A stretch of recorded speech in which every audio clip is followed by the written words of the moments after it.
सावत्र मुलीचा शरीर संबंधामध्ये अडथळा, बापाने जे केले ते ऐकूनच तुमच्या पायाखालची जमीन सरकेल।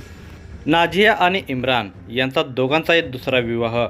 या दोघांनाही पहिल्या जोडीदारापासून अपत्य होती। सध्या ते अँटॉप हिल मुंबई येथे वास्तव्यास आहेत।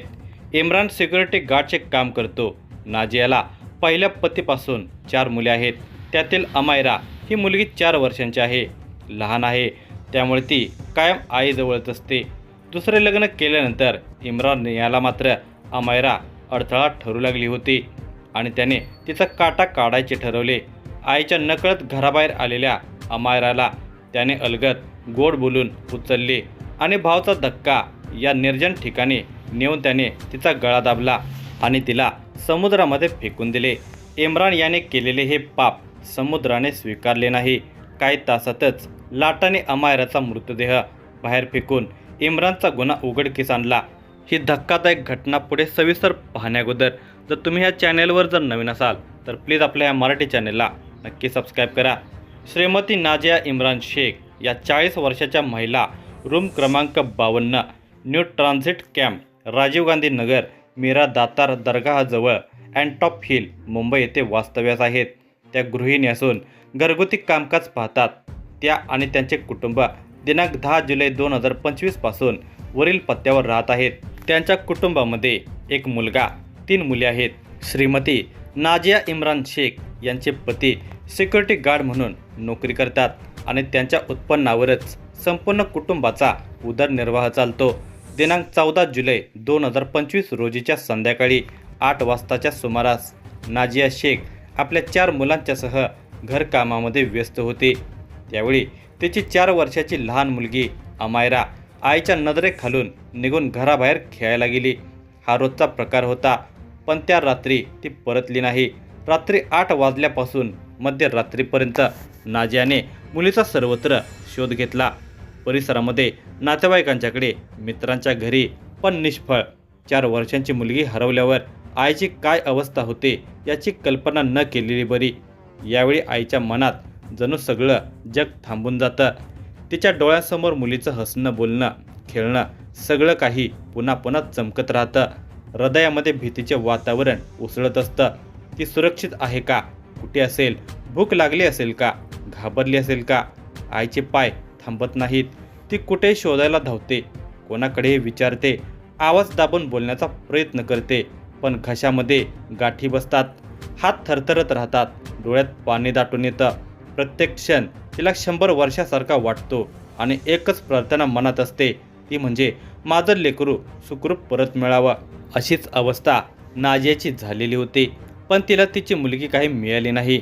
शेवटी रात्री 12:10 ती थेट अँटॉप हिल पोलीस स्टेशन येथे पोहोचली। तिने पोलिसांना सांगितले की दिनांक 14 जुलै 2025 रोजी रात्री 8 वाजेपासून ते 15 जुलै 2025 रोजी पहाटे 12:10 दरम्यान अँटॉप हिल परिसरातून माझी 4 वर्षाची मुलगी हरवली आहे। तिला कोणीतरी अज्ञात व्यक्तीनं फूस लावून पळवून नेल्याची शक्यता आहे। त्यामुळे पोलिसांनी नाझिया शेख वय वर्ष 40 यांनी दिलेल्या तक्रारीवरून अँटॉप हिल पोलीस ठाण्यामध्ये गुन्हा रजिस्टर क्रमांक 361/2025 कलम 137(2) भारतीय न्यायसंहिता अंतर्गत अपहरणाची तक्रार नोंदवली। पोलिसांनी लगेच परिसरातील CCTV तपासायला सुरुवात केली, पण त्याआधीच दुसऱ्या दिवशी दिनांक 15 जुलै रोजी दुपारी 12:30च्या सुमारास कुलाबा पोलिसांच्याकडून एक शोध पत्रिका आली। भावचा धक्का परिसरामध्ये समुद्राच्या पाण्यात तरंगणाऱ्या एका लहान मुलीचा मृतदेह सापडलेला होता। तो मृतदेह पाहताच पोलिसांच्या अंगावर काटा उभा राहिला। शोधपत्रिकेतील मयत मुलगी ही अँटॉप हिल पोलीस ठाण्याच्या हद्दीतून बेपत्ता झालेली 4 वर्षाची लहान मुलगी अमायरा असल्याचे दिसून आल्याने पोलिसांनी तिची आई आणि नातेवाईकांना बोलावून तो मृतदेह दाखवून खात्री करून घेतली। तेव्हा तो मृतदेह नाझिया शेख यांची मुलगी अमायरा हिचा असल्याचे निष्पन्न झाले। यावेळी मुलीचा मृतदेह समुद्रामध्ये आढळून आल्यावर आई नाझिया शेख हिच्या आयुष्यामध्ये जणू एकदम अंधार पसरला। तिच्या डोळ्यासमोर आशेचा शेवटचा दिवाही विझलेला होता। अंगातील सारी ताकद निघून गेलेली होती। पायाखालची जमीन सरकली होती। ती मुलीला पाहते, पण ओळखू न इच्छिणारी नजर, कारण ते पाहिलेले दृश्य सहन करण्यापलीकडचं होतं. हृदय फाटल्यासारखं दुखतं. आवाज निघत नव्हता, पण आतून हुंदक्याच्या लाटा उठत होत्या. समुद्राच्या लाटा आणि तिच्या डोळ्यातील पाणी दोन्ही थांबत नव्हतं. फरक एवढाच, समुद्र रिकामा होत नव्हता, पण तिचं मन मात्र कायमच रिकामं झालं होतं. पोलिसांनी घटनास्थळी पंचनामा करून तपासायला सुरुवात केली. तत्पूर्वी नमूद गुन्हा रजिस्टर नंबर 361/25, कलम 137(2) भारतीय न्यायसंहिता या गुन्ह्यामध्ये कलम 103, 140(2), 238 भारतीय न्यायसंहितासह कलम 75 बाल न्याय, मुलांची काळजी आणि संरक्षण अधिनियम 2015 अन्वये वाढ करण्यात आली. पोलिसांनी तपास करायला सुरुवात केली तेव्हा त्यांना नाजियाचा भूतकाळ गुंतागुंतीचा वाटू लागला. तिचं पहिलं लग्न अबुल कलाम आझाद अंकुजी याच्याशी झाले होते. या विवाहातून 5 मुलं झालेली होती. मात्र कौटुंबिक कारणामुळे अंदाजे 1.5 वर्षापूर्वी या दोघांचा घटस्फोट झाला होता. त्यानंतर दुसरं लग्न इम्रान दस्तगीर शेख याच्याशी झाले. इम्रानचा पहिला विवाह सायनाशी झालेला होता आणि त्या नात्यात त्याला 3 मुलं आहेत.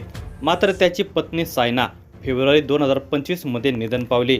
अमायरा ही नाजिया आणि तिचे पहिले पती अबुल कलाम आझाद अंकुजी यांची मुलगी होती, म्हणजेच इम्रान दस्तगीर शेखची सावत्र मुलगी. तपासादरम्यान पोलिसांना कळाले की इम्रानला अमायरा यांच्या वैवाहिक नात्यामध्ये अडसर वाटत होती आणि त्यामुळे तो तिच्याविषयी नकारात्मक भावना बाळगत होता. त्यामुळे पोलिसांचा संशय इम्रानवर बळावलेला होता. त्याचा शोध घेण्यासाठी पोलिसांनी 162 CCTV कॅमेऱ्यांचे फुटेज तपासले. इम्रान सतत ठिकाण बदलत होता. मुंबई आणि ठाण्यातील वेगवेगळ्या भागात फिरत होता. तांत्रिक माहितीच्या आधारे पोलिसांना समजलं की तो लोअर परेल येथे आलेला आहे. दिनांक 16 जुलै 2025 रोजी पहाटे 2:19 वरळी नाका बस स्थानकावरून पळून जाण्याच्या तयारीत असताना पोलिसांनी इम्रानला शिताफीने पकडलं. चौकशीमध्ये इम्रानने पोलिसांच्या समोर थरकाप उडवणारे सत्य उघड केले. दिनांक 14 जुलै 2025च्या रात्री सर्वजण आपल्या दिनक्रमामध्ये गुंतले असताना त्याने अमायराला घराच्या परिसरातून गोड बोलून आणि फूस लावून बाहेर नेलं. विश्वासात घेतलेल्या त्या छोट्याशा मुलीला तो थेट भाऊचा धक्का या निर्जन ठिकाणी घेऊन गेला. तेथे कोणाच्याही नजरेपासून दूर त्याने निर्दयपणे तिचा गळा दाबून तिचा श्वास कायमचा थांबवला. एका निरागस जीवाचा अंत करताना त्याच्या मनामध्ये क्षणभरही दया किंवा पश्चाताप आलेला नव्हता. त्यानंतर आपल्या कृत्याचा पुरावा नष्ट करण्यासाठी त्याने मुलीचा मृतदेह उचलून थंड काळोख्या समुद्राच्या लाटामध्ये फेकून दिला. परंतु समुद्रानेही हा भयानक गुन्हा कायमचा लपवून ठेवला नाही. काही तासानंतर लाटाने तिचा निश्चल लहानसा देह किनाऱ्यावर आणून सोडला. हे दृश्य पाहून केवळ तिच्या आईच नव्हे तर संपूर्ण परिसराच्या हृदयाचा ठाव घेतला. या कबुली जबाबाने केवळ तपास यंत्रणाच नव्हे तर संपूर्ण परिसर हादरून गेला. एका सावत्र वडिलांनी केलेला हा भयानक गुन्हा ऐकून अमायराच्या निधनाने नाजिया आणि तिचं कुटुंब उद्ध्वस्त झालं. परिसर हादरला आणि समुद्राच्या लाटांप्रमाणे एकच प्रश्न सतत लोकांच्या मनात आदळत राहिला. तो म्हणजे एका सावत्र वडिलांच्या मनात एवढी निर्दयता कशी तयार झाली. अँटॉप हिल पोलिसांनी इम्रान दस्तगीर शेख या निर्दयी बापाला या गुन्ह्यामध्ये अटक केली.